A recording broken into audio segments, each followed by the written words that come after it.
बोलिए मैया पार्वती की। अपना गुरु के चरण कहते मेरा नाम स्वीकार हो। मैया भवानी के चरण कहते मेरा नाम स्वीकार हो। सब देवतन के चरण कहते मेरा नाम स्वीकार हो। अपना गुरु के चरणों में बारंबार प्रणाम करते मेरा प्रणाम की स्वीकार करियो। महादेव आप नहीं करेगा तो कौन करेगा। गुरुदेव मुझ पर दया कीजिए। महादेव दया कीजिए। बोलिए सच्चे दरबार की। जैसे कि दीदी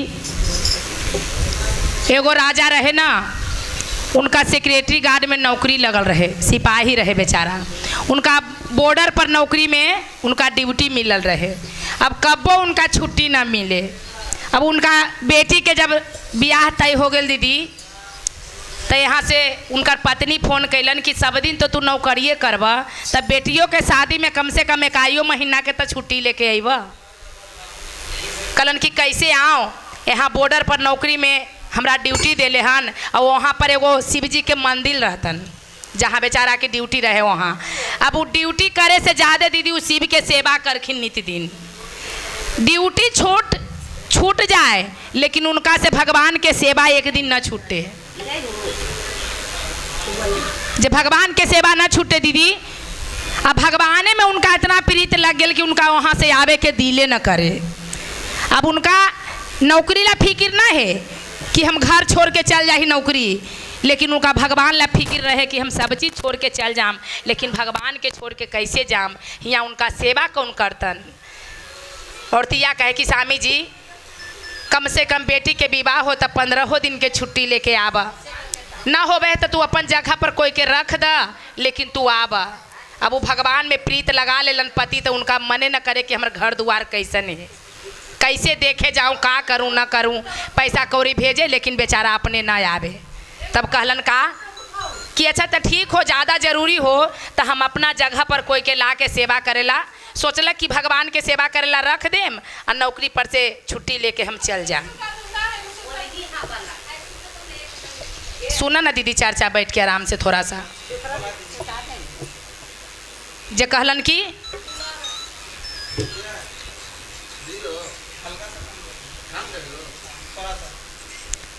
कि कोई अगल बगल के साथी रहे दीदी जिनका कह दिलन, तब भक्ति में सबके मन लगा है दीदी।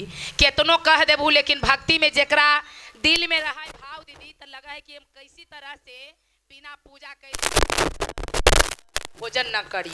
आ जेकरा दीदी भक्ति में मन न लगा है और जबरदस्तियों कहबू कि तू करत हो तो हम न करबो, तू अपना ढोंग रचते रह, हमरा से पार न लगतो। अब वो अगल बगल के साथी रहे जिनका कह दिलन कि भैया हमरा 10 दिन के खातिर, अरे नौकरी पर से तो छुट्टी ले ही, लेकिन सबसे बड़ा नौकरी हमारी ही हन कि हमार महादेव के रोज़ शिवलिंग धो दी है और रोज़ इनका सेवा करके भोग लगा दी है। हम 10 दिन तोरे पर छोड़ के हम जाही। अब बेचारा उनका पर छोड़ के चल गलन दीदी। वो पूजा करे न करे सब चीज़ छोड़ देलन।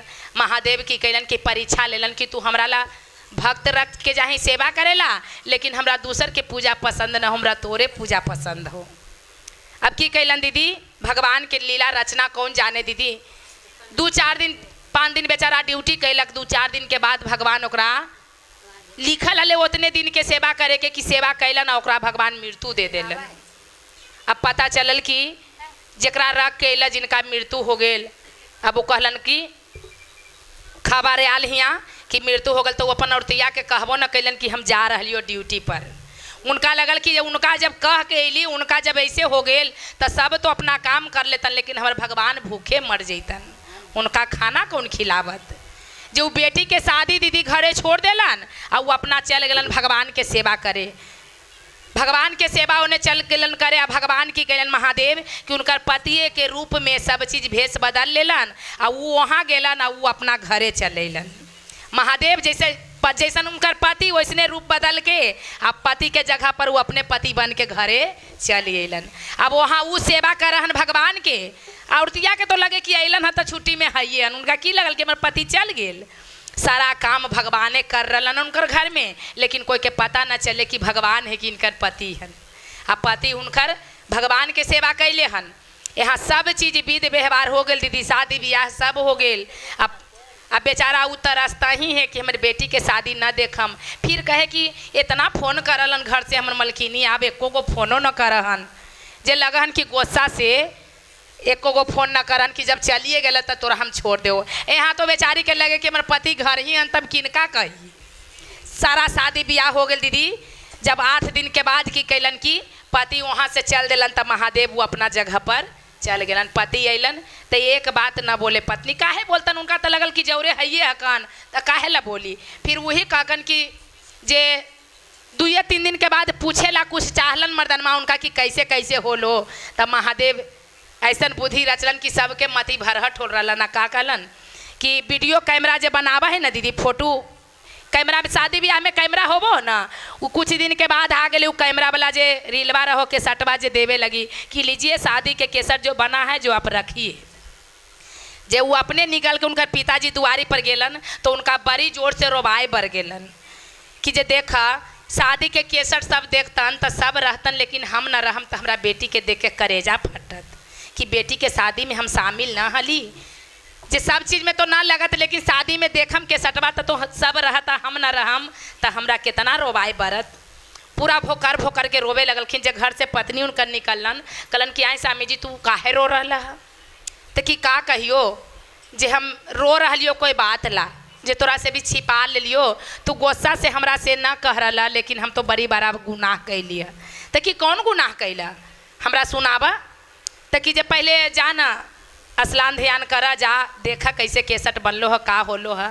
जे हमरा ई केसट देखल पार लगत तब तो कि ऐसा ना बात बोला। लेकिन काहे ना पार लगते, उतना सुंदर सुंदर से तो बियाह निमह गेले कि जेकरा कोई ना होले दुनिया में जैसन कार्यक्रम हो गेले। यहाँ तो दीदी भगवान शामिल होलथिन तो उनकर कार्य कैसे न सफल होते। जब केसट देखे लगन दीदी चालू करके टीवी में, तब पति उनकर देखन कि अरे तो हम ही आए, हम पूजा हुआ हम हली आई, यहाँ हमरा सब चीज़ फोटो में आल है, कैसे ही चमत्कार हो गेल।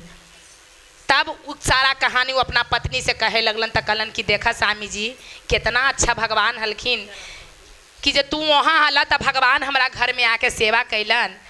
तो कि हम न हली, हमरे रूप में भगवान आके तोरा सेवा कैलन। सारा कहानी सुनैलन। अब पूरा परिवार पूरा फैमिली उनकर भगवान शिव के माने लगलन, उनका सेवा करे लगलन कि जिनका सेवा भगवान कैलखिन दीदी तो सब घर भर उनका लिए भगवाने हथिन।